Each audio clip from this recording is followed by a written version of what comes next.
Welcome back to another episode of Spiritual Teachers Podcast. With me today is one of my dear brothers and friends. He goes by Paul Kiatswin. Paul, it's such an honor to have you on, man. Welcome on. Thanks for having me, Peter. I'm excited to spend this time with you.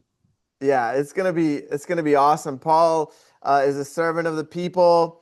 He's a walker on the red road. He's been a chiropractor for 25 years and does animal chiropractic as well. And some of the topics we may cover today are Paul's awakening path and journey, Sundance, the Red Road, chiropractic, and how men show up in the world. So I'm stoked to dive into it, brother. Um, would you be open to sharing how the awakening journey started for you? Yeah, definitely. The For me, trying to go into chronological order, it's probably be a little bit difficult just because now I recognize in my awakening how much life is a nonlinear process, Hmm. and and as I look back at my life and I attempt to pinpoint that one moment, probably the start of the awakening, the process of it happened in 1996. I had come across my very first elder. He's Cherokee. His name is Yellow Horseman, he who walks in the four sacred directions. And Mm. he introduced me to the sweat lodge, to the Inipi sweat lodge ceremony. And I remember at the time when I did that ceremony, I didn't really think much of it. Like I was like, "Wow, what are we doing here?" And it's kind of hot, and I'm sweating, and it was like all the mundane things. And now looking back at, it, I realized how much I was like my spiritual body really was just in its infancy. It was just like a little baby, and it didn't understand how it was just crawling. It wasn't even walking. And Hmm. so to be put into the ceremony, um, there was the ignition, but it wasn't a full blown whoa. I didn't realize that this is what the spirit world looks like, or what spirits look like, or what prayer looks like. Um, now almost 25, 26 years later, um, that process of connection with the spiritual realm is so much more tangible, and it's because of my maturity in that journey. Hmm. So I would say, for example, in this last Sundance that I completed, I had such a clear experience of the spirit world. So a Hmm. lot of the dancers, a lot of the veteran dancers that I was with would say, you like the third day is typically when your mind starts letting go and you really start stepping into this altered state of being and experiencing the world other than the physical world that we experience with our open eyes on a daily basis. And that being said, even still now, it's so much easier for me to tap into that realm, even in a physically awakened state. Um, and so the Sundance this last year has been even more of a cracking open, an uncovering of the eyes, the spiritual eyes, so that I could see what the world looks like beyond the physical, behind the physical world. Like pulling back a Um, curtain. it really is like pulling back a curtain. Hmm. Yeah, like in the dance, for example, it was actually the second day, and there was a dancer that came in. I'm going to purposely be really general with my description of these things, just so that I'm respecting people's experience and who they are. So we had a dancer come in who started. So we have 4 days of dance for those who don't know, and they came in on the second day, which is acceptable. And we're in line. There's the women dancers are in front of us. We're behind them, and one of the dancers collapse. And prior to that person collapsing, I experienced a sensation of something crossing my path, like from left to right, and it was going right by that person. Oh gosh, I'm getting chills as you're talking about it. And with my eye, because so I have my eyes closed because I'm just like in my prayer, I'm just focusing. and I feel the sensation. It's almost as if literally a physical body was walking. You know, have somebody walk by you and you feel the gust of wind, and you're like, Yeah. whoa, someone just walked by me. It was like Right. that. It was like that, and I could feel with my eyes closed, like this shadow passing me, Mm-hmm. and then within that second, that person collapsed, Wow. and and that's when I realized like I really have to stay in my prayer and dance even harder to help that person. And my conclusion of that was like multiple things. One, it wasn't the spirit that caused the person to collapse, is my belief. It's really that person probably interacted with that spirit, and it was so overwhelming, they collapsed. If they were maybe really centered, deep in their prayer, that spirit probably wouldn't have affected them. Mm-hmm. And in fact, after they collapsed, I felt the spirit come back at me and face me Wow. and look at me as if sort of like almost like growling, like as if trying to intimidate me, and then I just looked at it like you don't bother me, and suddenly it relaxed, and then it's just started dancing right in front of me. Oh, wow. And so um, I believe that there are these spirits, and I've experienced it in like an ayahuasca journey. There's these spirits that come to us, and they might appear scary, Mm-hmm. but if you are calm and you're centered and you have peace within yourself, that spirit turns and just becomes like an ally, becomes a friend, Mm. and becomes part of your experience in a positive way. Um, and so my interpretation of it is just the fear that we bring in is what makes them want to be like almost like a reflection of us, saying, "Oh, you have fear? Here I am afraid. Here I am scary. Is that scaring you? Oh, yeah, I am. Oh, collapse." Well, Or, yeah. it's scaring me. Yeah. I mean, some people think that those spirits feed on fear. Right. And I don't, and I that's not my experience. I really believe that those spirits are, it's not necessarily that they're feeding as much as they're reflecting. So the amount of fear you have within yourself gets reflected by them. Okay. So it might feel like they're sucking on us. And having done, shamanic work, like I do believe that there are legit parasites. And I think that might be just like that's like a whole nother conversation and a whole nother entity of sorts. But I think in terms of the spirits, I think they really just sort of reflect, because as a spirit, they have no mind, they have no body. And so their experience is really just sort of like in the moment. It's just right there. They don't really have the capacity to think or to reason. That's what we Mm. do as living beings. And this is Yeah. just, that's my belief from what I've learned from elders. But anyway, yeah. So that No, that's the super interesting. That's yeah, super interesting. Thank you for sharing that. I mean, I believe that this reality is created around belief, right?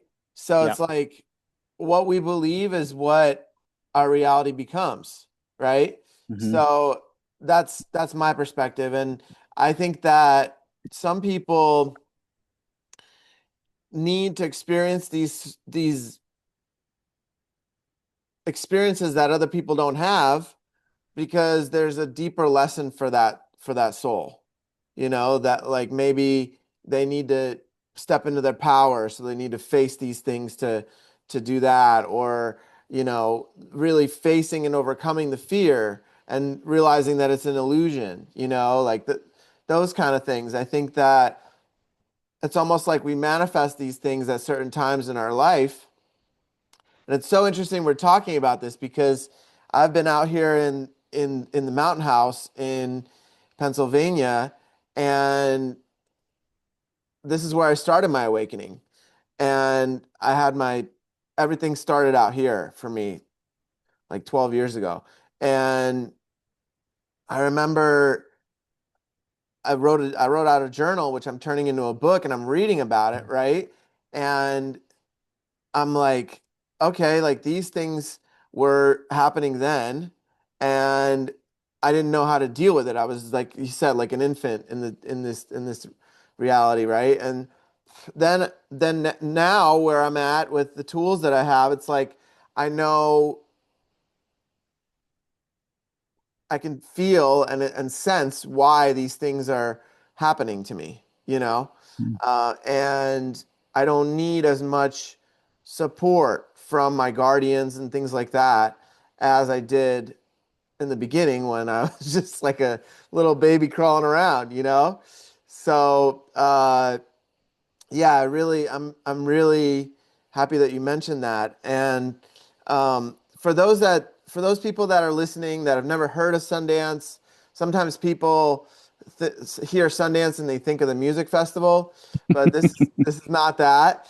Uh, can Yeah. you uh, can you just describe what the Sundance is, where it comes from, maybe some of the history, those kind of things?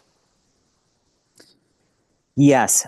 So this in Lakota belief, and I want to preface with depending on who you speak to, there's and this is to respect to my Lakota brothers and sisters and elders. There's different perspectives within the Lakota tradition because you've got different tribal affiliations within Lakota, and so each of them may have different origin stories of how things happened. Hmm. But one of my elders that I appreciate speaks about Lakota always looking at things from multiple perspectives. So it's a little bit different than I think some of our Western thinking, where we want to have sort of like, hey, this is how it started this one way, and that's what's true, and all the other ways are not true, Hmm. and it can't possibly be true. And in Right. Lakota, it's more of like we have different reasons for why we do what we do, because that's life. It's Right. it's not we have these different purposes, different reasons for why we have these different ceremonies. Hmm. Um, but the Sundance is one of the seven sacred ceremonies. When White Buffalo Calf Woman came to the Lakota people, she brought the pipe and she told them, "Hey, you're gonna come across a total of seven ceremonies, and those seven are going to be an integral part of your life and your well-being and maintaining your life in a good way, in a balanced way." Um, the Sundance is in Lakota is Wiwong Yang Wachipi, which is dancing, gazing at the sun. Hmm. And one of the reasons why we do this is because number one, it is one of the seven sacred, but it's also one of the three sacred ceremonies for men to do. Hmm. There are three ceremonies that are designed to help men become better men in this society. Hmm. And and it's not that women can't Sundance, they do.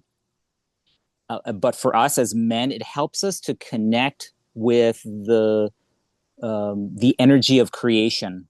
So where women they can create life, we can't do that. Hmm. We don't have that capacity. We're not designed that way, and because we can't create that, we also don't have that. We have less of that aspect of the sense of what it is to create life and what it is to give of ourselves physically, spiritually, emotionally, mentally for another, Hmm. right? So a woman sacrifices herself, literally sacrifices her own life, and in some cases, literally their life, like they die from childbirth.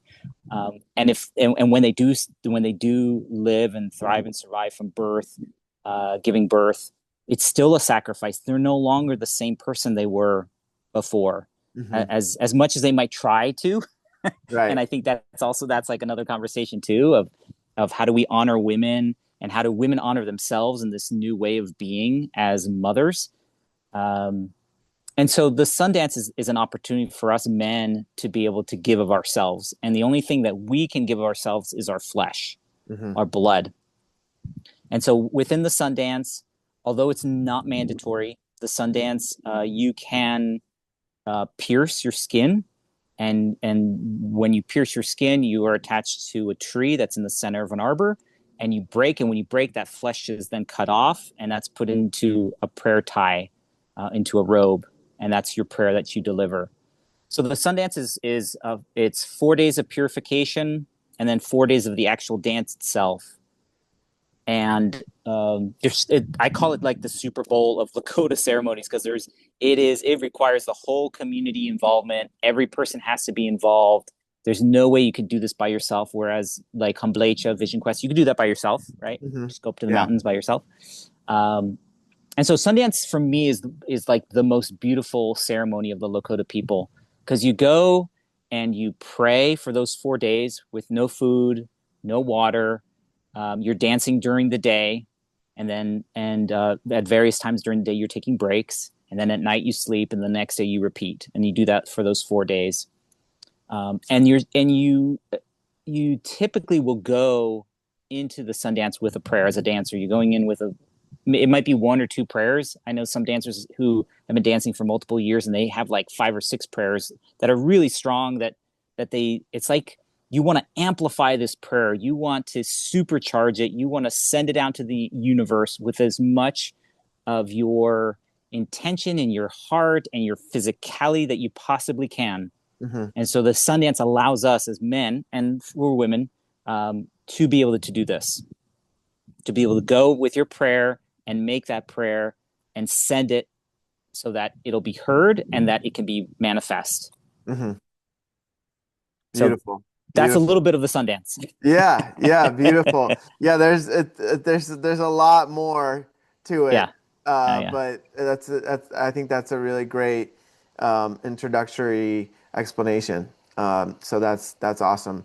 So so you were starting to say that 1996 you had your first Inipi Sweat Lodge, right? And Yep. then where did things start to open up and evolve for you throughout those 26 years? And what are some of the milestones that really you can look back on and say, okay, this was an important one? Um, so the first thing that pops in my mind, I started doing Sweat Lodge back in 96, and I had been wanting to do Sundance because my elder, he was a Sundancer and an Eagle dancer, which again, we could talk about that later if you want. But that's like, for me, that was the greatest kind of sacrifice you can give. As an Eagle dancer, it represents the protector of the people. And it struck in my mind, if I wanted to be a servant, how well could I serve the people, and in what capacity can I serve the people? Mm-hmm. And that has stayed true for all my life. How can I best serve the people? But it wasn't possible to enter Sundance at that time. A lot of the Sundances were closed. You really had to like know somebody who knew somebody to get in there. And so it fast forward probably, I think maybe 12 years, so probably about halfway. Um, I had transitioned from one relationship to another, and I really started asking myself the question of like, what am I doing in my life, and what am I doing in this relationship, and is this relationship in alignment with where I see myself going? And it wasn't. So I needed to leave that relationship. And I think the most poignant time was when my father was sick, which was probably, I guess now it's been 8 years. And I knew that he was going to leave his body, and I wanted to be there for him spiritually. And so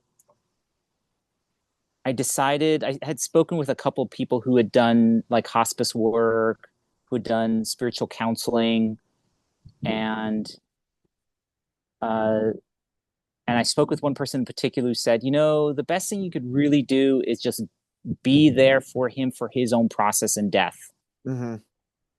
Don't make this about you or imposing your will or even your belief system on him. Mm-hmm. My dad was Catholic, and so I decided to, just to have a better respect for death, I decided to take a training. It was actually a shamanic training through Michael Harner. It was on death and dying. Mm.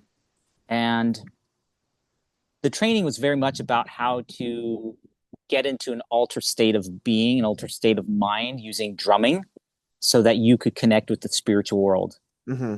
And so I would say that was like another, when people do combination on locks, those old Mm-hmm. like dial locks, and you go like to the left and then you go to the right twice and go to the left, Right. it was like that. Like I'd already gone to the left. okay, now I had to go to the right, and I Right. had to go. You have to like click in just into the right position to make sure you're in the right place before you go to the other side. Right. I think that was that second click. Like, oh, this world that I see is so much greater than what I'm seeing. And so fast forward to the night before my dad was going to pass away. My mom, who is very intuitive, but because she grew up in South America, and in that area in Colombia, being indigenous, being native was really frowned upon. Hmm. A lot of people saw them as second class citizens.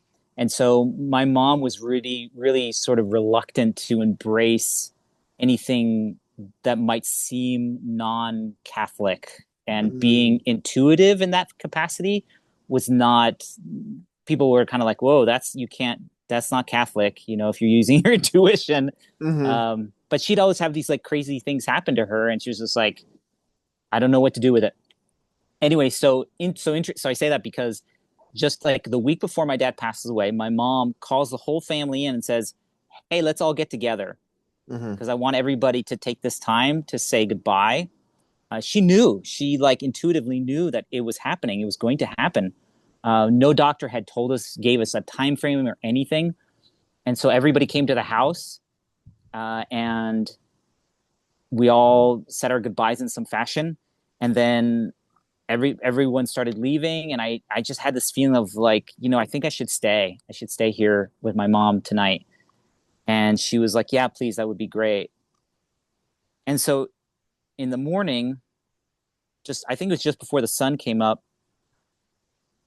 I was sleeping on the couch in the living room. My dad, he was alone in the bedroom. My mom was in another bedroom just adjacent to his. So the distance between the three of us was really, really small. It was like literally 10 feet. We were all really close to each other. And suddenly we hear this crash. My mom gets up, I get up, and we see in the hallway there was this picture of at that time it was my son and my nephew when they were like a year old. There's a Hmm. picture of them on the wall, and it just fell off the wall. Oh, wow. And so we were looking at each other like, what is that about? Right. You know?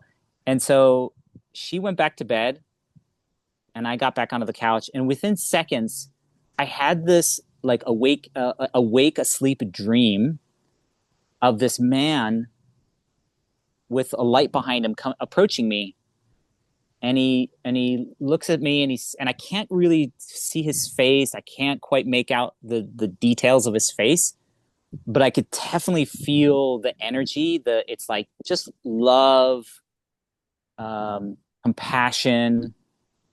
And he says to me, "Is he ready?" And I knew he was talking about my dad. Right.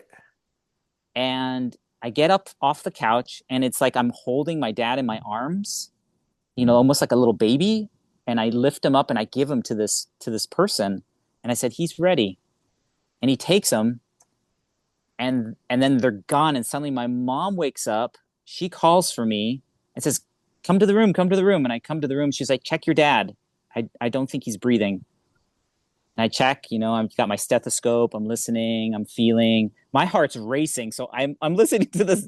If you ever use a stethoscope, it's like I can hear my own heartbeat through Yeah. my own stethoscope. I'm like, Yeah. is that my heart or is that his? But yeah, he had passed away. Wow. Um, and so yeah, I realized again, it was like another an affirmation, not an affirmation, but a confirmation that the spiritual world is very, very real. Hmm. And it helped me, like we talked about this infancy of spirituality. It was coming out of that infancy and going into adolescence now, like, whoa, I can't deny this. I Hmm. can't. I could deny it, but why would I? Right. It was very real for me. That was a very real thing for my mom. um and so that was probably the next big aha, next big turn of the cog, that woke me up. And then I think it was just from there. It was uh, with my wife Amua Jen, having her support in my spirituality, my spiritual growth. has been really, really instrumental in my spiritual maturity.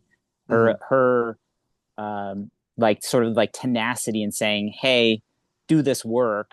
This work's important, and let's do whatever we have to do to make it happen," gave me permission to step into it even more. So Mm-hmm. maybe 12, 10 years ago, maybe I can't, this timing's like, maybe also close to there around that time, maybe a little bit before that.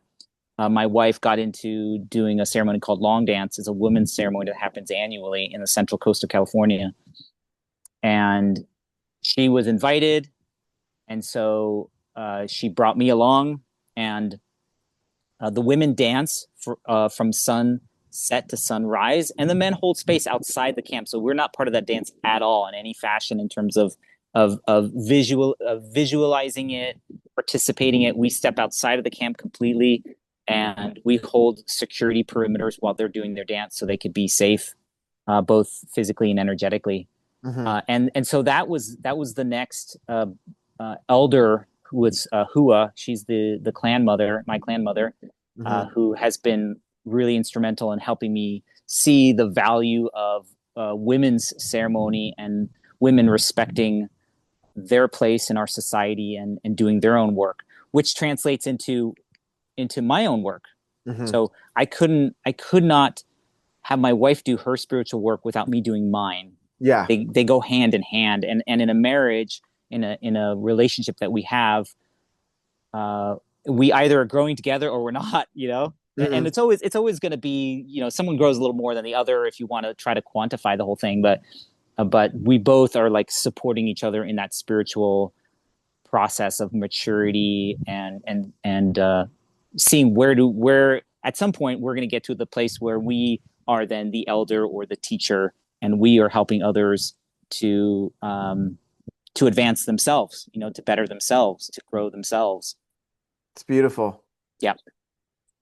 It's really beautiful. Yeah, I was just as you were sharing that, I was reflecting on how we had gone together to set up the teepees for Mm-hmm. that long dance. I think it was the last year that Amua had been doing that, right? Yeah. Yeah, that was really beautiful. It was such a beautiful land and such a beautiful setup. Mm. And yeah, it was one of my first times learning how to build a teepee, a traditional teepee. So that was really cool to learn from you and from the other guys that were out there. So that was really cool. And yeah, I wanted to also, it brought back thoughts of how we started a men's group together. Mm-hmm. And that was, I think, what, 2018? I think, I think so, because I think that was because we yeah, it were was in either Carlsbad at the late time. Yeah. 2018 or early 2019. Mm-hmm. And yeah,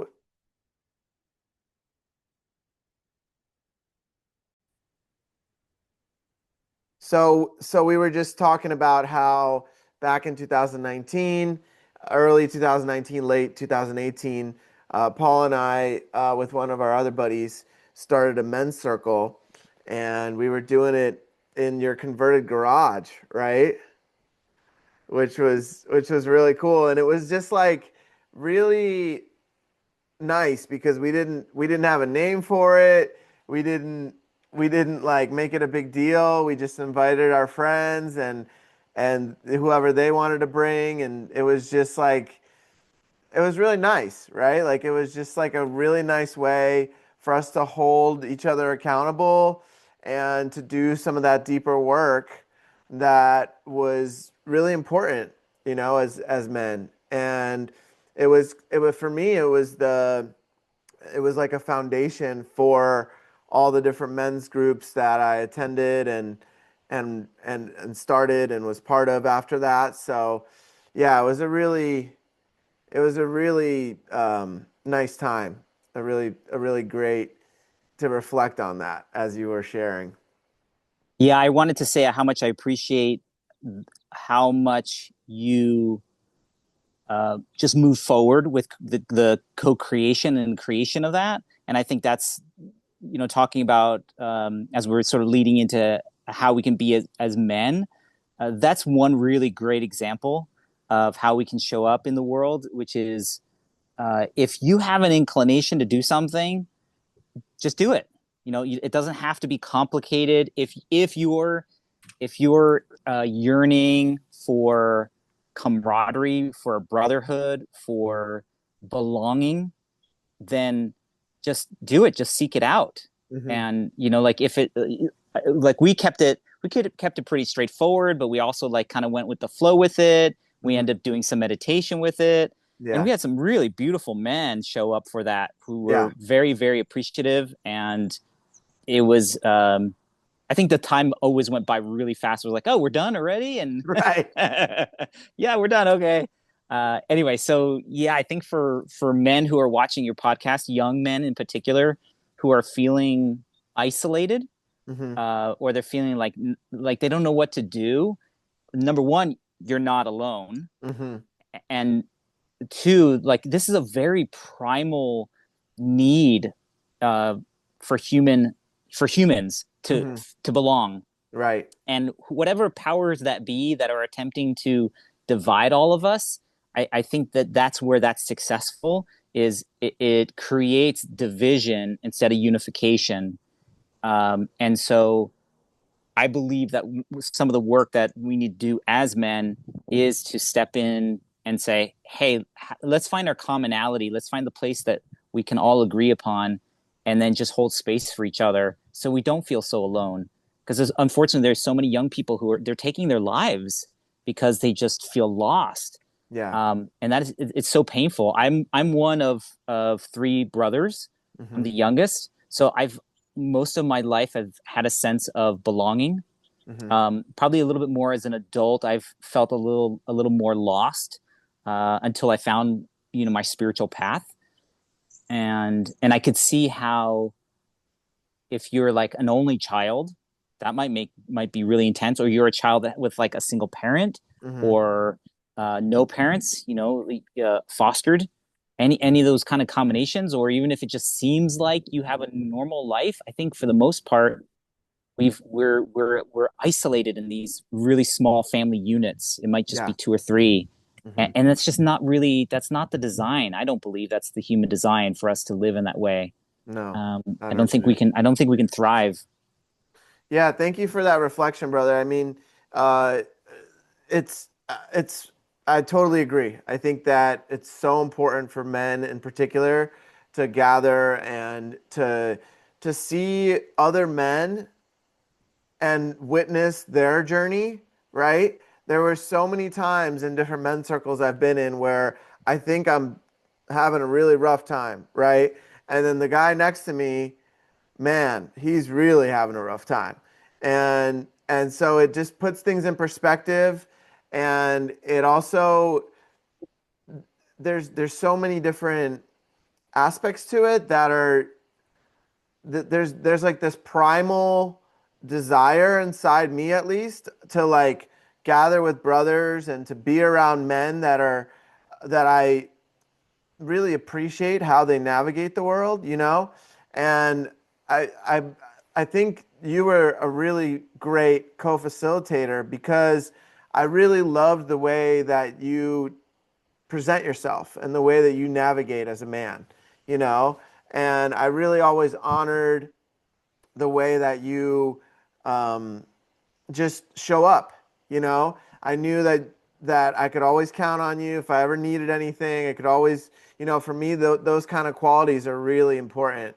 And I also really appreciated your structure, because at that time, my structure wasn't I just didn't have very much structure. I could do it, but I was like, what's the point? So the more I leaned into it and the more I observed how you did it, it really set me up for a really powerful way to navigate this reality with the balance of that intuition and that structure, which not a lot of men have that or even have exposure to that, you know? Mm.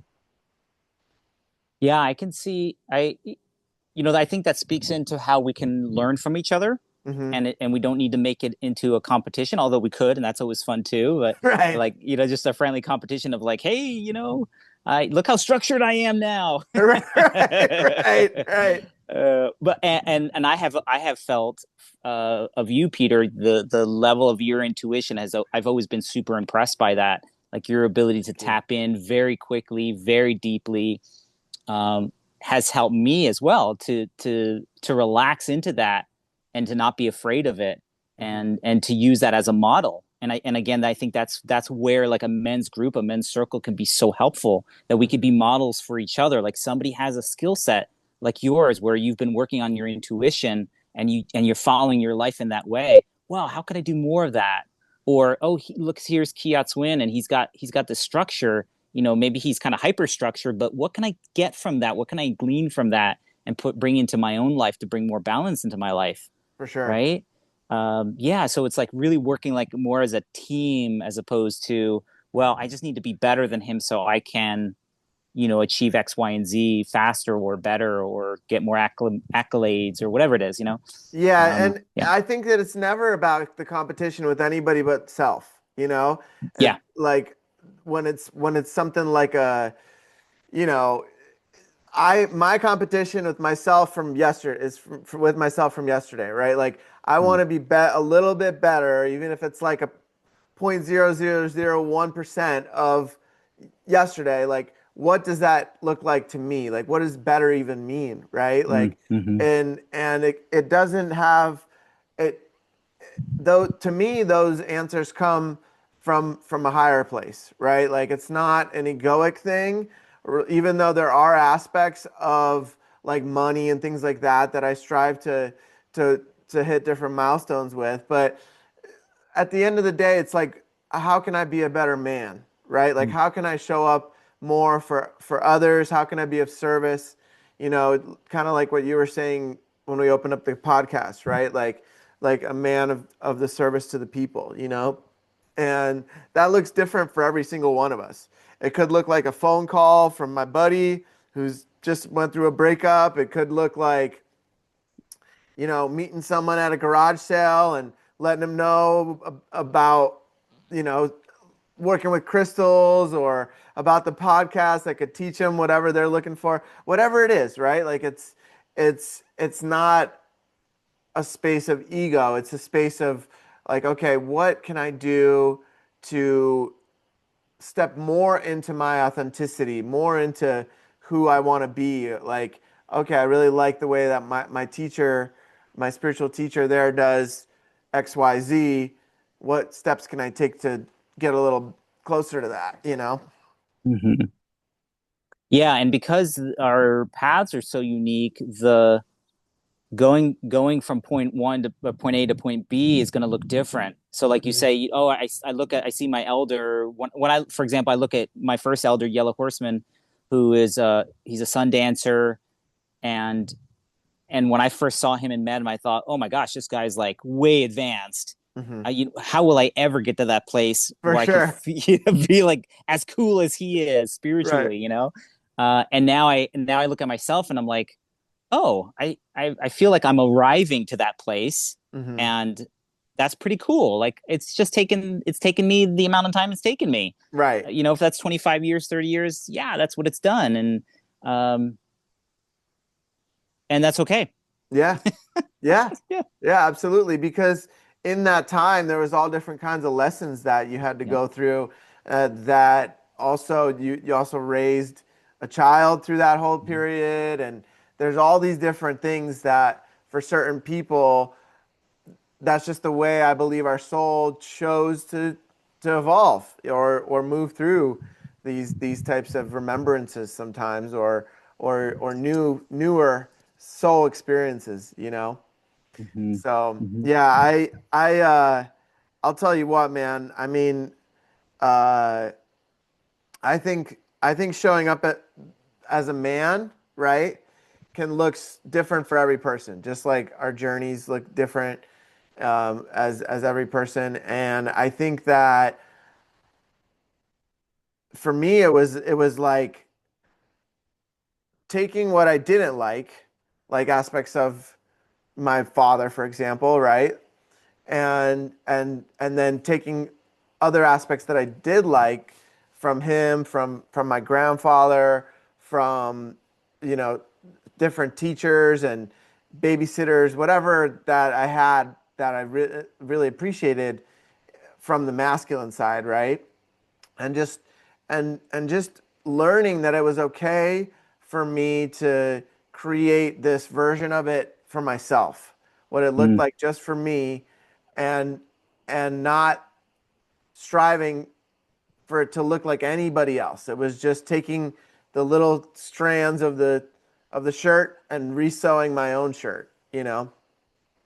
And how did you know like what pieces to take? How did you even know whether that was something that was, oh, this would make me a better man? What was your barometer? I think the barometer was how I felt in the presence of that energy from that man, right? Mm-hmm. Like if I really liked the way my grandfather was really good at bringing people together, and he was really funny. He could always like make people laugh no matter what. Like he would just come up with jokes out of thin air, you know? And I really liked those qualities, you know? Like certain qualities that I didn't resonate with were like extreme anger or aggression or any type of like energetic or physical uh, instillment of pain or some sort of control, right? Like those aspects felt really uncomfortable for me and really very negative experiences, you know. And then certain teachers would come at certain very specific milestones in my life, and then they would show me like, oh, I can be stoic like this man, right? Like he doesn't say much, but when he says something, it goes right into your soul, you know. And but like not but seeing the extreme of that, right? Like where he was almost too introverted, that person, where he didn't really have much of a community and people that could support him, you know? So it was like gauging it and kind of testing it, right? Like doing a test to see like, okay, is that how I want to be as a man? You know, those kind of things. What about for you? Um, I think something similar, which is and I find this really the reason why I ask you this question is because some people have this need to have sort of like a objective or neutral standard, um, and maybe because they don't necessarily trust their own feelings, they like yeah they're unsure whether what they're feeling is accurate or not, Mm-hmm. and I think it's like a muscle. It just needs to be used and worked, and the more you practice it, the better you get at it. Mm-hmm. Because like how you're describing, which is you come across something, and if it feels right, if it feels like it's easy in your body, 9 times out of 10, it's probably something that's worth integrating into your system, Mm-hmm. right? And that has been I have found that to be true for myself. And when I've talked to men who feel a little lost and they're like, I don't know if I should be with this person because I feel this way when I'm around them, and or a sister who's like, I'm with this guy and I don't know if I really should be with this guy anymore because maybe they're not like respecting me in certain ways. And I'm like, well, if it doesn't feel right, then it's probably true for you that that's not where you ought to be, or you need to address it in some way to see if it is that really in fact true. And like what you said, put it to the test. Mm-hmm. Like let me take that quality of that person and let me see what it is in my own body, what it is and how it might express itself and what it will look like. And if it returns to me in a good way, then I know, oh, this is a keeper. This quality, this thing I want to keep for myself. And Mm-hmm. in the Lakota, one of the Lakota principles that we follow is the law of generosity, which is when you give, you receive, and it's sort of like an equal exchange. Um, and there's this thing that you can. There's also a language within Lakota, original Lakota, where if you ask for help and you ask for help in a certain way, it gives the other person who's going to help you an opportunity to, number one, accept to help you, but there's understanding that by helping you, that they will also receive blessings. They will also receive some generosity in some way in their life, Mm-hmm. and it's a very particular way of asking, for this help. But it just reminds me of like when we have this quality that is of benefit to ourselves, usually, almost always, when we then emanate it, then we see a reflection of it in some way. So when you're kind to somebody, for example, just because you accept that being kind is it's a good way to be in life. Mm-hmm. It's a good way to be in life, is to be kind to people. Suddenly these people are like really kind to the next person or the next seven people that they come Mm-hmm. across. Maybe Yeah. that person decides that day they're not going to kill themselves Mm-hmm. because you just showed them some kindness and you gave them hope. Mm-hmm. You gave them a glimpse of light where they're like, wow, maybe I'm not alone. Maybe there is somebody who cares about me. Maybe humanity isn't lost. Mm-hmm. Maybe kindness does really exist. And so they turn themselves around. Yeah, to answer your question. Yeah, yeah, I really like that. I really like that. I truly believe though that when you do something from the heart, and when I do something from the heart, right? And when I do it in a way that's genuine, I'm not looking for anything in return. I'm just doing it because I want to do something kind, right? It comes back tenfold, Mm. and it very rarely, if ever, it comes from that same person. Mm-hmm. And it's, to me, it's like when I learned about the collective consciousness and how it's all a web and we're all interconnected, every single one of us on the planet. It's it it just every time it just becomes more and more clear, like, okay, yeah, okay, that's beautiful. It just came in this stream, and it's almost like a game, right? Like it's like, okay, I know it's coming, right? Like it's like a universal law. How is it going to come this time? But it's like I didn't I'm not doing it because I know that that's going to happen. It's like sometimes I'll play that game, with the universe. And a lot of times it's like stuff that I thought about maybe a couple of months ago that I, you know, would like in my life, like a pair of specific shorts or whatever it is, right? And then they just show up at the thrift store or somebody gifts me it.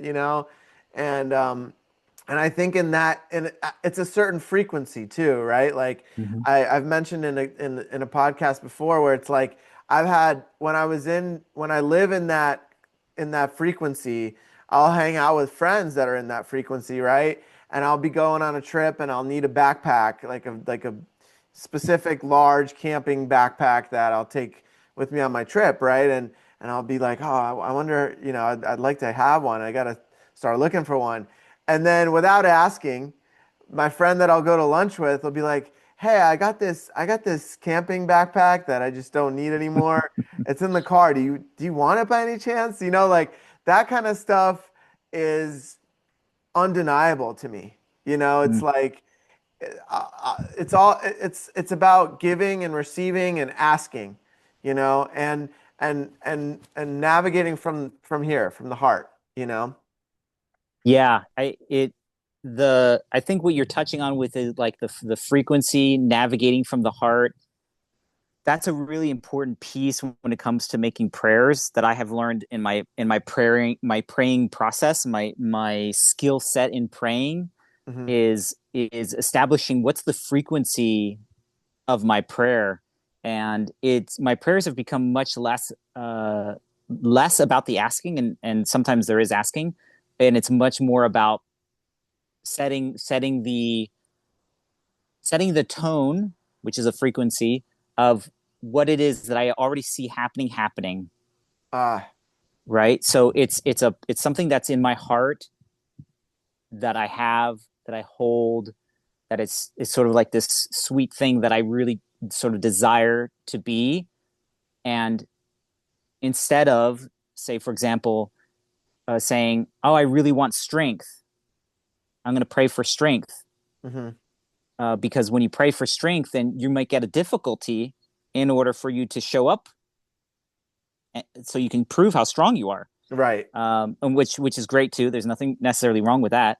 But if instead of saying praying for strength, really speaking into how strong you already are, Mm. and Right. holding that in your mind. When I was, I think it was my third day at the Sundance, I was praying. I was praying to the sky. I was praying to Shkan Shkan, and I'm like, I'm gonna tomorrow is gonna be the fourth day, and tomorrow is gonna be a hard day, and I was planning on what's called staking out for the day, which is when you pierce in the morning, and then you stay connected to the tree, which Peter, you know what I'm talking about, and so you stay the whole day until the end of the day, and then you break off at the end of the day, as Mm-hmm. opposed to you might pierce on that same round, and within a minute, then you break off, right? Mm-hmm. So staking out is it's kind of like a baby form of eagle dancing. Mm-hmm. And so I'm praying, and I'm sort of like just talking to my spirits on the third day, and suddenly I connect with Tunkashila, which in Lakota is like grandfather, is like the very first human. It's our greatest ancestor that we have, Tunkashila, and and I'm just saying, like, what do I need to do, or where do I need to be, or can I do this thing that I'm thinking about doing tomorrow? And the answer that I got was, um, what in terms of what do I need to do or believe, or what's the obstacle in my way? And the answer was, you need to just believe, and you need to know how strong you really are. Mm. Like, you have the strength already, you have the capacity to do it. Mm-hmm. And this is obviously a reflection of not just the next day, the fourth day, but in my life. Like, Mm-hmm. I'm much stronger than I realize. I'm much stronger than I believe that I am. Yeah. And so if I can believe and know that I'm a very strong human being, then I can do this thing that needs to be done. Mm-hmm. And so it was an interesting kind of prayer that occurred to me, of just getting this message. And so it dovetails into the idea of, like, I don't need to pray for strength because I have the strength. Mm-hmm. I need to pray for the vision. The prayer is the communication with whoever I'm talking to, with the spirit or spirits, or if you're praying to God, is that I see myself with strength. I see myself with the ability to endure through this difficult time in my life, to be able um, to let that worry go. I see Mm-hmm. myself like relaxing and trusting, and knowing that if I need to pay those bills, that they're going to get paid for, because I know that I can show up to get that done. Right. You know. Yeah. Anyway, so the frequency. When we talk about Yeah. It frequency, it almost so from as you were sharing, it almost sounds like an affirmation, right? yeah, It's like I am strong, right? yeah, And then actually not just saying it, but believing it and matching the frequency of that belief, right? yes, Like embodying that, and I'm getting chills as I'm saying it, but embodying that, right? Like fully taking it in and being like, I am strong, right? And like standing in that, and then from there, the it's like the prayer is already done because you've already stepped into the frequency of it. yes. And that term embodiment, I think, is very appropriate, Mm-hmm. because it really is, you are integrating it into every part of your being. Mm-hmm. You're hearing it, so you got mental, you're feeling it, the emotional, you're sort of spiritually believing it, so that's the spiritual, and then you're almost literally feeling it in your body, right? It's like Sometimes you are, yeah. and sometimes you're Yeah. like, whoa, I feel so strong. And Yeah. for sure, on that fourth day, when I staked down, man, I felt so good. I felt Mm. stronger on that fourth day than I think I did on the first day. Wow. I was like, this is great. Why didn't I do this on the first day? Yeah. Yeah. That's So powerful. yeah, it It's really really powerful. is. Yeah. And then I think, when you study like manifesting skills and, affirmations, I think you'll find, as I'm sure you have found, that it really is about holding that frequency for as long as you can Hmm. in order to ignite the creation of it. So if you can hold that frequency long enough, then the universe picks up on it and is like, oh, yes, we're going to match it. For sure. I have a question that just came through that I'm really curious on your opinion on this, right? So, um, Sundance is for the people. Yeah. Vision Quest is more of our own journey, going inwards, connecting with God, connecting with the Great Spirit, and then from there, usually people do that for 4 years and then go on for those that feel called to do Sundance, right? Yeah. And there's this idea and this belief, right? Because we're talking about belief that we're praying for everybody there, right? And for all our loved ones and for humanity in general, right? There's a lot of those kind of prayers. Mm. And and then there's this belief in this concept that nobody can do it for us, right? Mm-hmm. Like I believe that I can't do anything for anybody else, right? Like I can pray for you, right? But I can't pray as you, right? Mm-hmm. There's a difference there. I Yes. can I can um I can believe in you, but I can't do what you have to do, you know? And it's Yeah. like, and I guess my question is, how do you feel about that? Because I think those people that are there and praying, it's a really beautiful thing. And they still have to do their own work, regardless of how many people are out there dancing for them. What comes to mind is two different things when you're asking that, because I was talking to my wife about, she was reading a book. It was about a sun dancer who was saying that, at Sundance, you're not supposed to be praying for yourself. That it's like you said, it's supposed to be something outside of yourself. Mm-hmm. And I believe that's might be a little bit more of a Western way of looking at it, because again, from the Lakota perspective, there's nothing technically wrong, because in doing something, yes, we have protocols and we have traditions, and in this way of praying, there's an understanding that if everything's nonlinear and we're all interconnected, if humanity, the let's just say, like, the ability for humanity to survive is based off of some body to be awakened, then very much it's about that person, and that Mm, person needs to awaken in order to help humanity survive. So that person does need to make it, in essence, make it about themselves, because it's a catalyst. It's a pivot off of making something else happen, something really, really big. So mhm, I'm of the belief that in Sundance, yes, with Sundance we go with a prayer that's outside of ourselves, but that it's perfectly okay to ask the question of, like, how am I getting in the way of that prayer happening? mhm. Because some people pray for, like, the stopping of child trafficking, Right. right? And I'm like, well, that's huge. I mean, like there's got to be like lots of millions of moving pieces in order for that thing to stop, because Mhm, it's not just a single person, right? But if I could also make a prayer of looking at myself and saying, what do I need to see?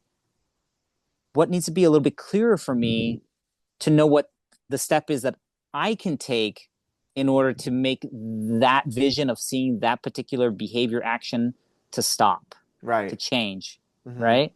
So so although for the most part, yes, Sundance is very much about a prayer that's outside of yourself. I think it's perfectly normal to take a day or a moment to be like, what's my game here, man? what am I not seeing so I could really be a servant to the people? Because maybe I am a critical piece in this thing that I'm praying about.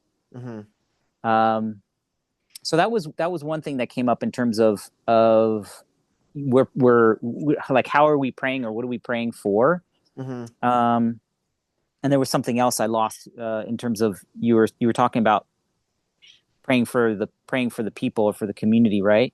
Yeah, I was saying like, everybody has a responsibility to do their own Right. healing, right? Yes. And so it's not like any particular person can take on that for them. They're still going to have to do it. Yeah, so thank you for keeping me on track on that one. So the second, yeah, that was the second thing, which is how much of an effect does my prayer have on another person? Right. And I'm very much on the belief of a person needs to take action. A person does need to do something Mm-hmm. in order to help themselves. Um, and so if I were to pray for that person, what I have seen happen is it's like inspiration. Like when we look at the word inspire, inspiration, breath, life, when I'm making my prayer during the Sundance, I'm seeing inspiration, I'm seeing light, I'm seeing life going to this person.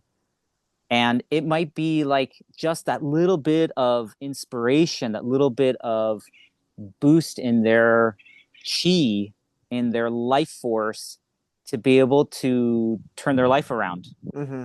right? And Yeah. there have been and there have also been miracles. People who have gone to Sundance as a participant of like in within the art outside the arbor, and they've gone to the tree and they've had miracles happen. Uh, and so for sure, I now believe in miracles because I've seen it happen now and I've heard it happen, that people can literally go to the tree and like their cancer goes away, the answer to their prayer finally appears. Mm-hmm.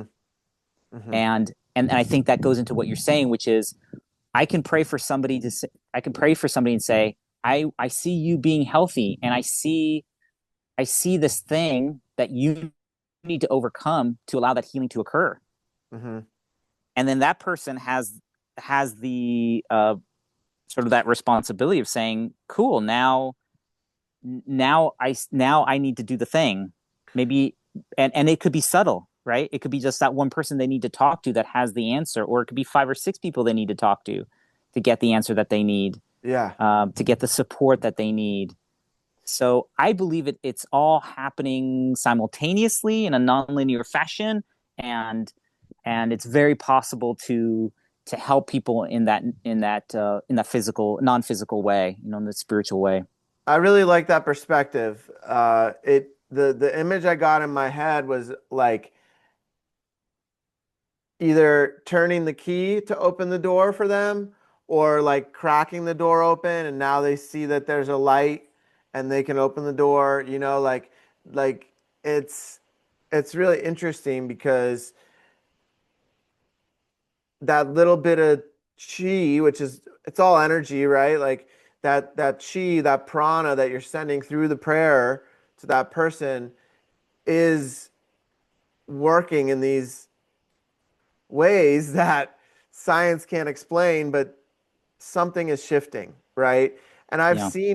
I've seen it happen from Vision Quest, where I'll have different prayers and then I'll come home and there'll be a big shift in that person, or they'll just show up at the door, or something will happen where there's a shift. And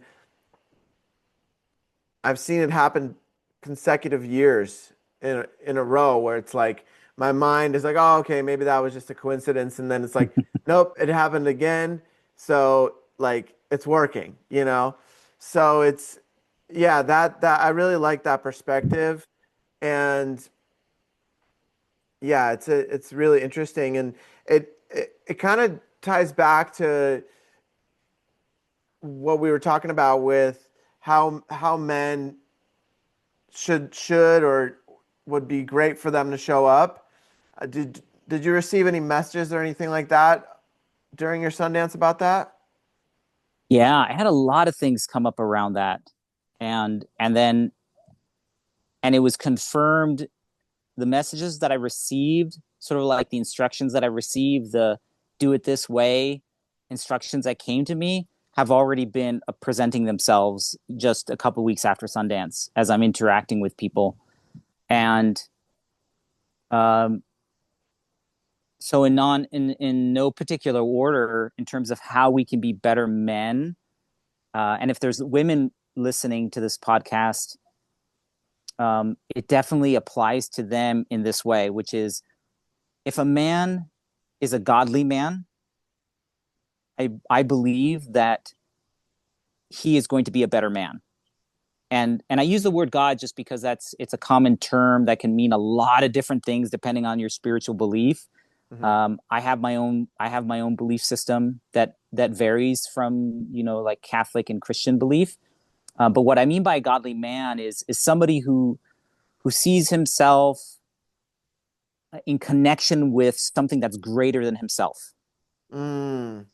and that this thing that's greater than himself helps to guide him, and there hopefully comes with that values or ways of being that um, that hold your standard, Mm-hmm. and they help anchor you. Help anchor a person, a man, in his own life, and subsequently helps anchor his family around him. So a woman who's and I'm talking obviously like in a heterosexual relationship, but it could be true in another format. A woman will see this man and be like gravitate towards him because they're like, whoa, he's got this energy about him that's so like weighted and anchored and certain. There's a certainty about him. Mm-hmm. And I think that's one of the things that we can do as men is get ourselves to that energy of like, what's your belief? What can you hold on to that can be your North Star regardless of what's happening in your life, that you can always Mm. come back to. Um, and so like for me, like the set of values that I have been implementing in my life in this last year going into Sundance is White Buffalo Calf woman's values that she gave to the Lakota people, and there's 7 of them. Um, and as I've been studying those through this last year, realizing how much each of those things impact my life, and whenever I start getting a little off track and my partner might be feeling that, I can come back to those values and okay, let me get back to this. Okay, this is where I'm at, and then I end up not from an ego standpoint, from a very humble standpoint. I end up being sort of a holding point for my partner that she can then anchor and be like, whoa, he's holding the state of mind, he's holding the state of being, and I can't right now, but he is, Mm-hmm. and I need that. Mm-hmm. And I do believe that in a relationship with a man and a woman, it's an important formula for success in a relationship, is that the man is pretty steadfast, and again, it's from a humble place. It's not from a place of power, like trying to have authority. It's just from a place of certainty and knowing this higher order of things is what keeps us sane, Right. and Yeah. then it's like gravity. You've got if you've ever studied gravity and time and space and the fabric of time and space, somebody used this really great analogy, is if you use like a cloth and you throw a ball on the cloth and you allow it to kind of roll on the cloth, it'll create like a little bit of an elliptical shape. If you Mm-hmm. put something in the middle of that cloth, like something heavy, it distorts the cloth, right? Mm-hmm. And so when you go to throw another ball, that ball will actually create an orbit around that central point. Mm. And that's one of the theories and ideas behind time and space and the fabric of time and space and gravity, that there's a distortion in the field, and that these objects that are going around are really just sort of following this distortion of the fabric of time and space.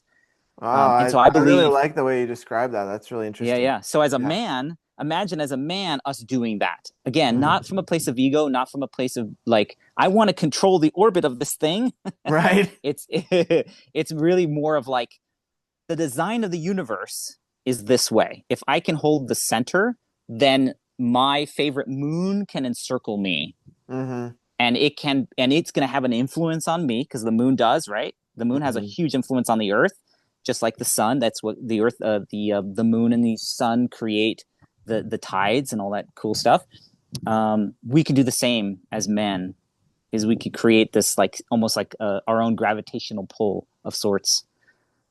I really Yeah. like that. Yeah. So you mentioned the term anchoring, right? Like being an anchor. Mm-hmm. And to me, it sounds like a combination of things, but the grounding aspect feels really important to that, Mm. right? Like staying grounded, right? Like rooting into the land that we're currently on, even if that looks different week by week if we're traveling or whatever.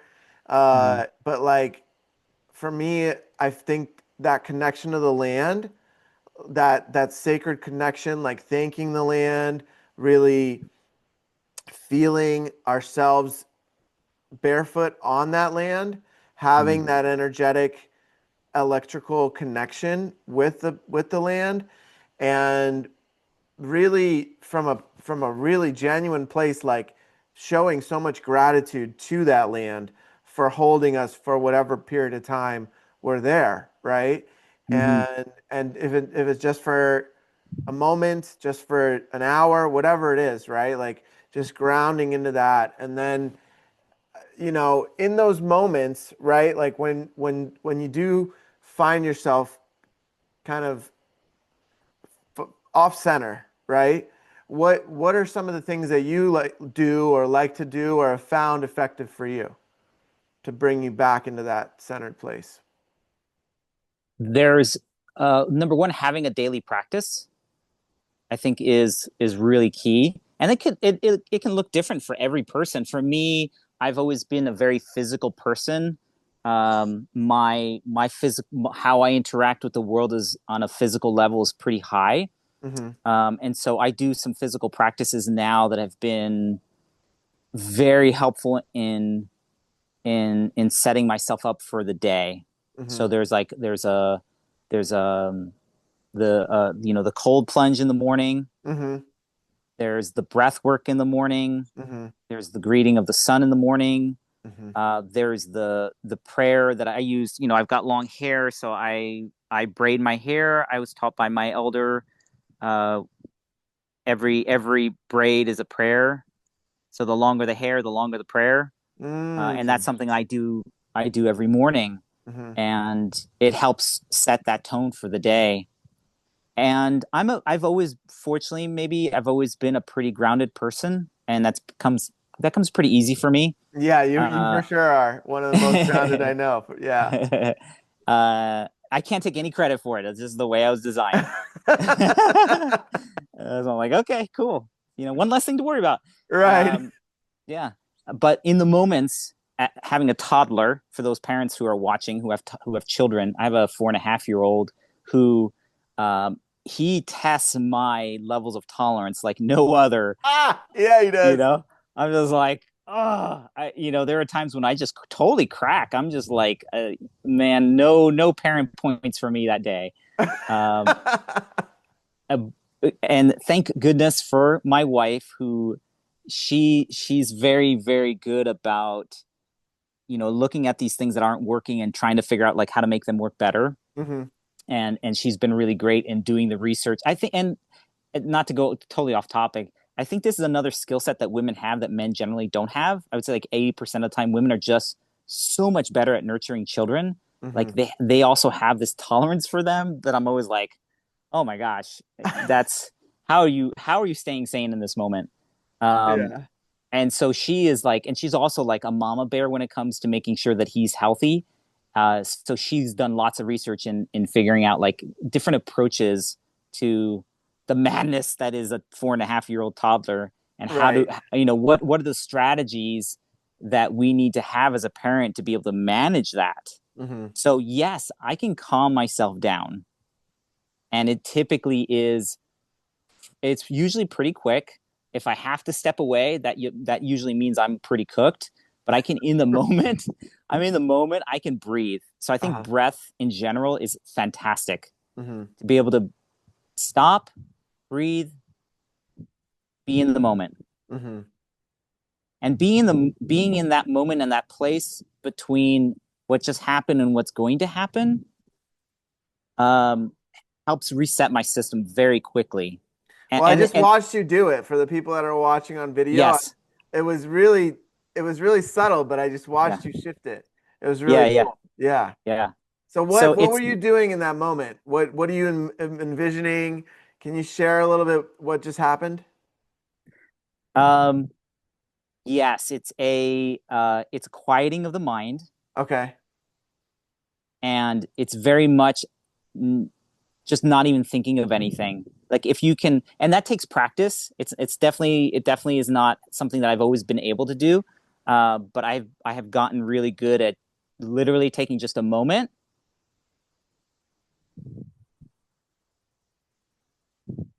and that's it. Yeah. Right? It's Okay. like there's nothing happening in that moment. Time disappears. I'm not thinking about anything. I'm not even like I'm totally still in my mind. So are you just like imagining the thoughts going out of your head through your ears? Like, is there anything happening in your in that regard? It used to be that way. Yeah, I used to have to imagine. I studied a little bit of Buddhism, and one really fun practice was to imagine thoughts like the clouds in the sky Yeah. and just see them passing by. And so, not giving them any attachment or any feeling, just watching them go by and just being like, oh, those are just the clouds. So my Yeah. thoughts they're just clouds. They're just going by. I don't I don't need to think about them, give them any thought, worry about anything. If I would cease to exist in this moment, that would be just fine. Because Mm-hmm. there's nothing past this very moment. Mm-hmm. And my breathing slows down quickly. And Nostril it's breathing? not even that. Not even that. It's really just like it's an exhale. Uh-huh.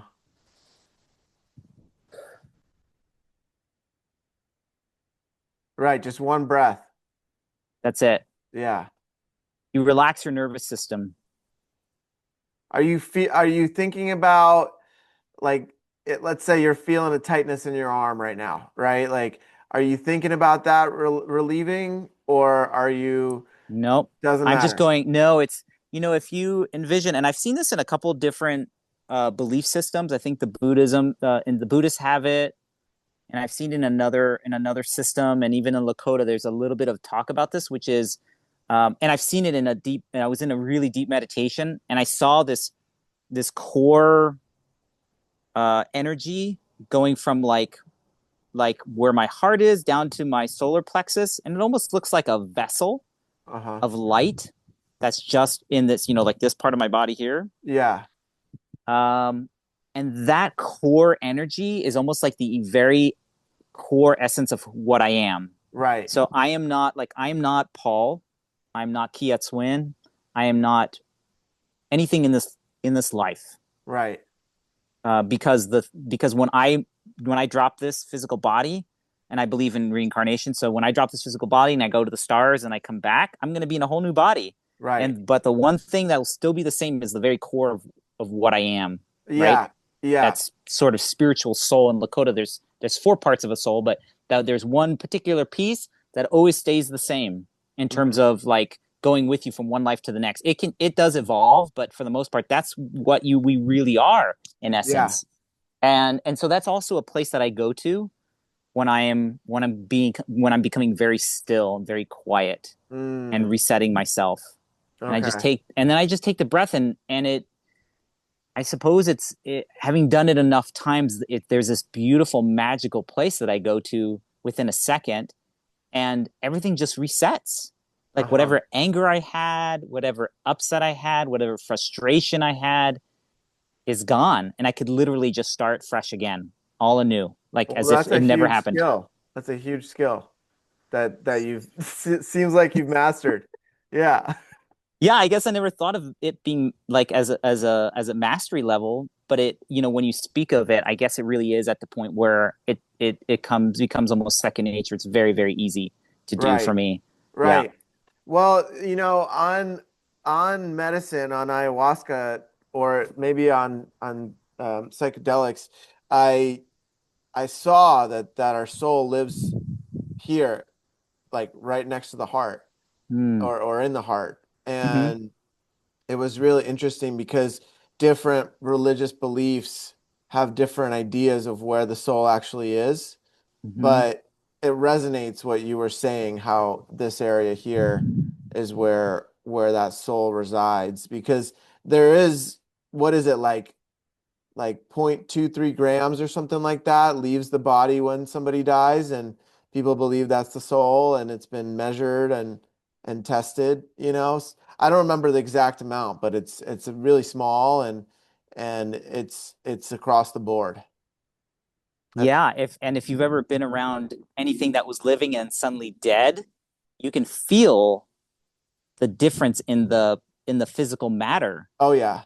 right? Like it's Yeah. not just that it's not breathing anymore, but instantly there's like, whoa, there's like it feels empty suddenly. Yeah. Yeah. What is Yeah, that it's like the about? life force is gone out of it. Yeah, yeah. Yeah, I watched one of my dogs when she passed, my first dog. I I was able to see her spirit leave, Hmm. and I was there with her, but I was able to have that experience of like, oh, okay, there she goes, and Mm. and it's really interesting, like it's really fascinating if you think about it, how that happens. And yeah, it's a totally different energy afterwards. It's like Yeah. it's like an empty shell or a coat that you're holding. Yeah, definitely. I agree with you. And I think like I don't know why it popped in my mind is, there's a lot of people who are afraid of death, and Hmm. I've gone through different stages myself of not being afraid of death, of being afraid of death, of it's really interesting in my life how it's fluctuated. There are times where I'm just like, you know what, it's totally fine. I'm good if I die, and there are other times where I'm like, man, I'm just getting started. Yeah, I know. I Come know. on, give me another 100 years. And Right. then there are other times where I'm just like, it's all right, it's okay. Like, uh, I, I'll die and then I'll come back, and it'll just be like this life. Like, I will remember some things and I won't remember other things. I've had like a beautiful experience. I was in a deep meditation. It was a kirtan. It was a kirtan in LA, and there was this guy doing kirtan, and he just had one of my favorite way. My favorite kirtan is really the way it's like traditionally done, where it's repeated, right? Hmm. It's that repetition of the chant, and so Hmm. there's no variation, Yeah. and so the mind just begins for me. The mind just begins to unravel. Like it's just like I can't keep up with this anymore, and it lets go. And I had a moment where I transcended time and I went into a previous life, Oh yeah. and I got to see one of my previous lives, Cool. and I was like, "Whoa, this is amazing. This is Yeah. this is amazing." Like there is some essence, I believe there is some essence of ourselves that we will show in our other bodies, and there's probably glimpses of memories that we will have, but it's almost to our detriment if we have too much of that memory. It's Yeah. it's really sort of like better that Yeah. we kind of start fresh and being like, okay, how am I going to handle it this time? Right.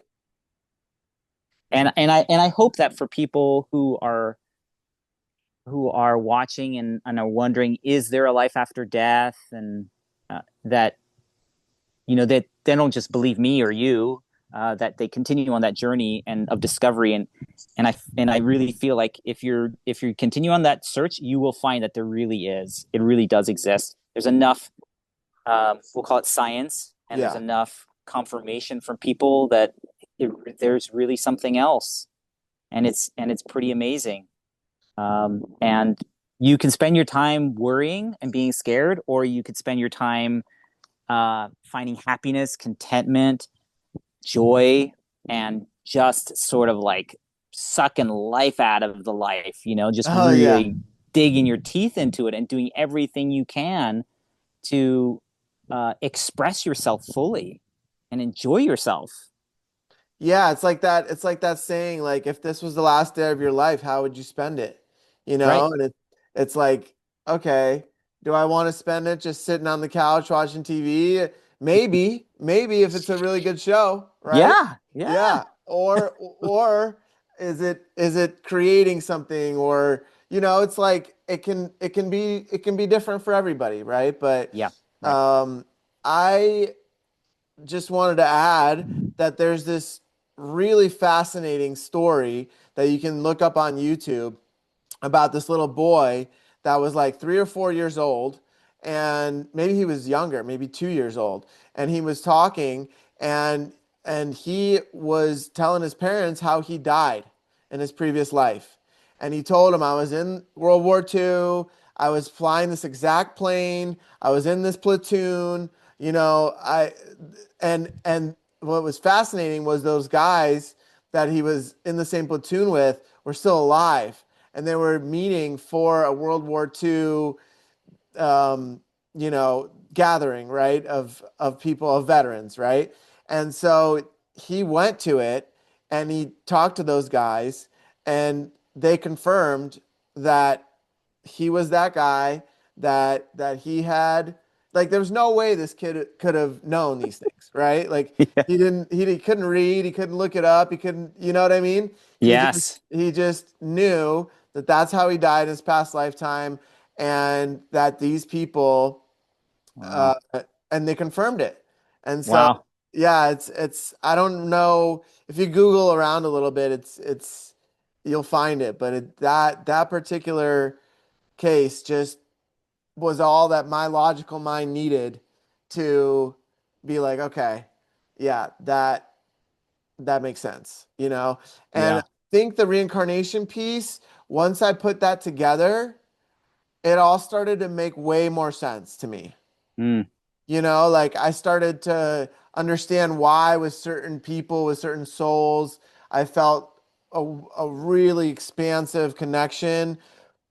Whereas with other ones, it maybe wasn't like that, with certain relationships, why it could go so deep, others mm, that maybe it couldn't, Um, there's many factors to that. It's like frequency is another big aspect of that, right? Like, I mhm, don't feel like I had the bandwidth and the frequency to go to those depths with certain people at certain times in my life. Like, when I was drinking a lot and partying, like, I just mm, couldn't hit those higher frequencies because the alcohol was keeping me in a lower frequency.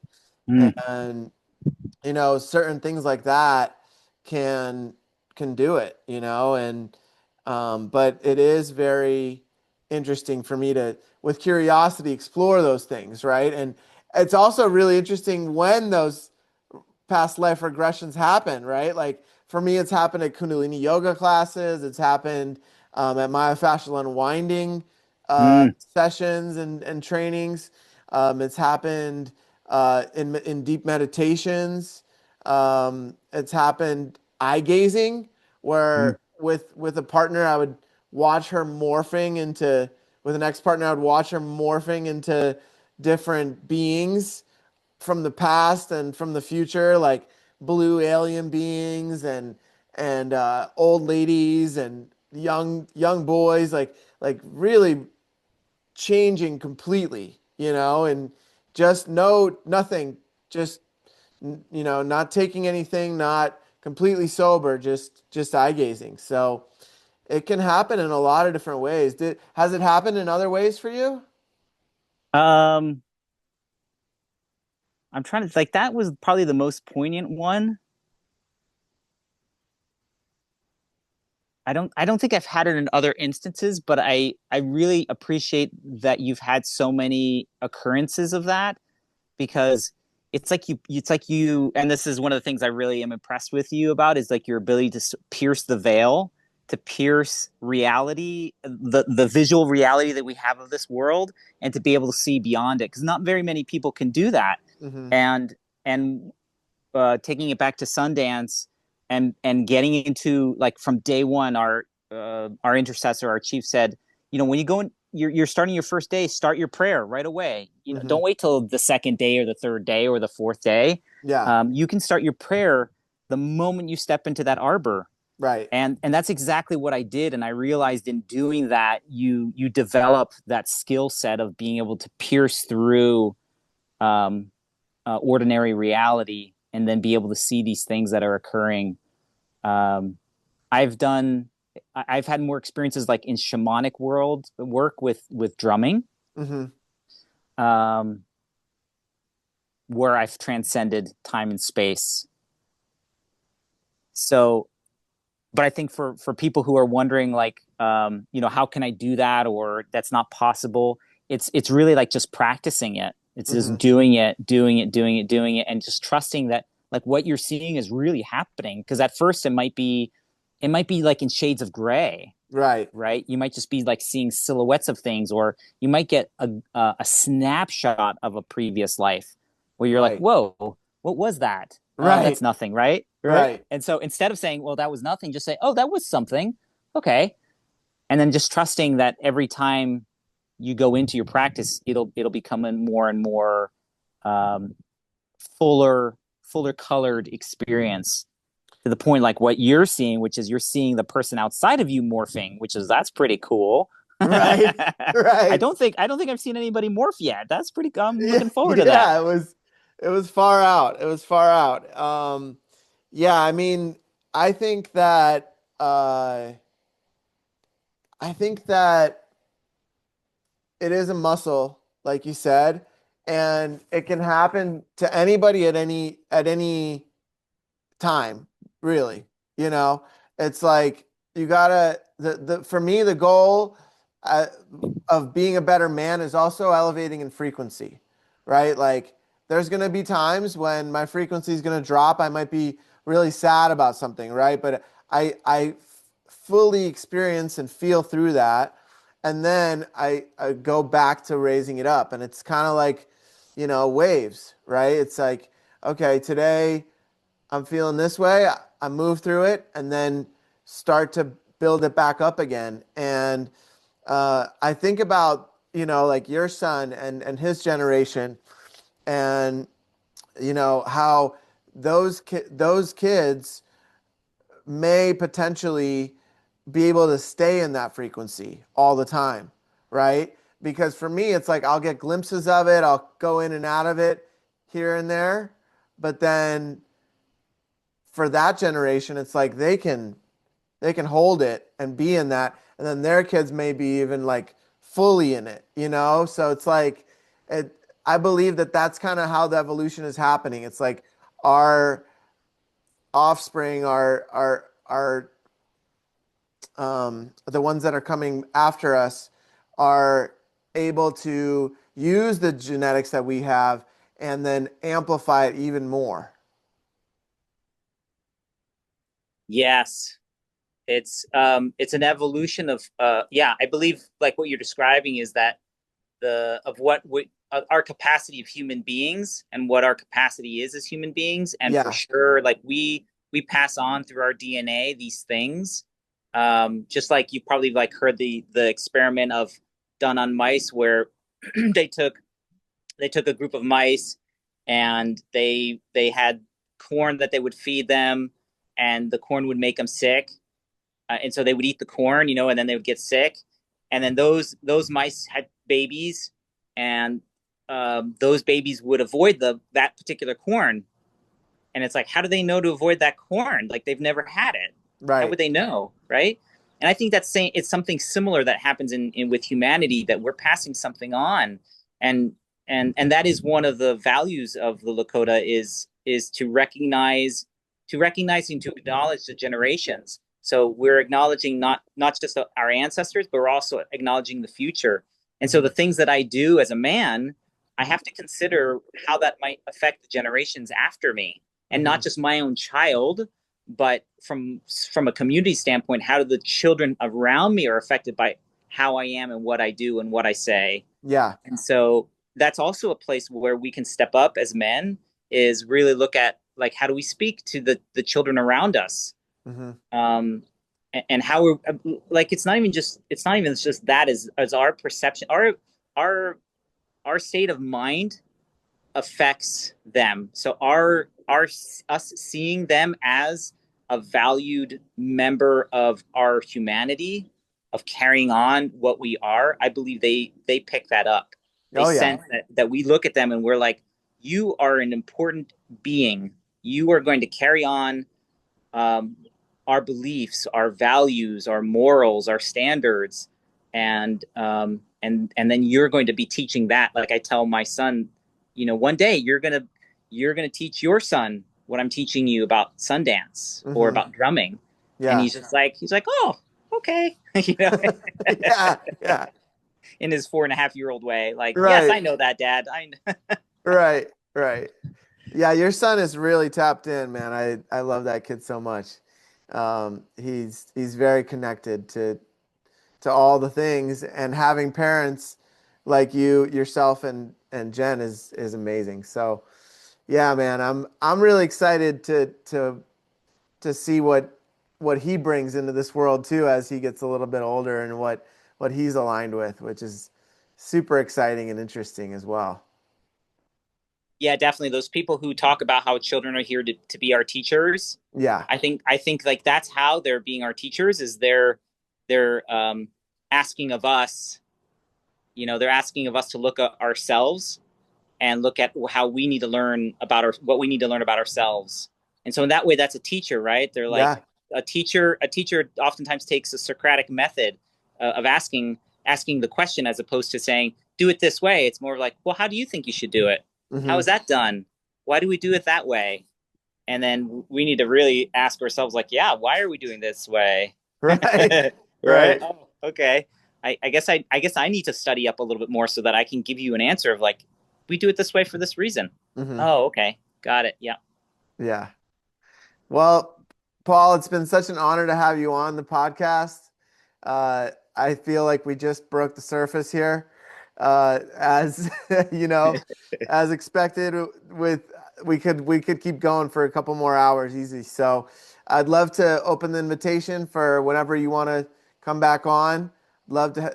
You're always invited on. So, it's been such an honor to talk with you, and thank you for sharing your teachings and your stories and ways with us. So until next time, brother, Yeah. thank Until you. next time. Toksha. Okay. Thank you so much, Peter. Take care.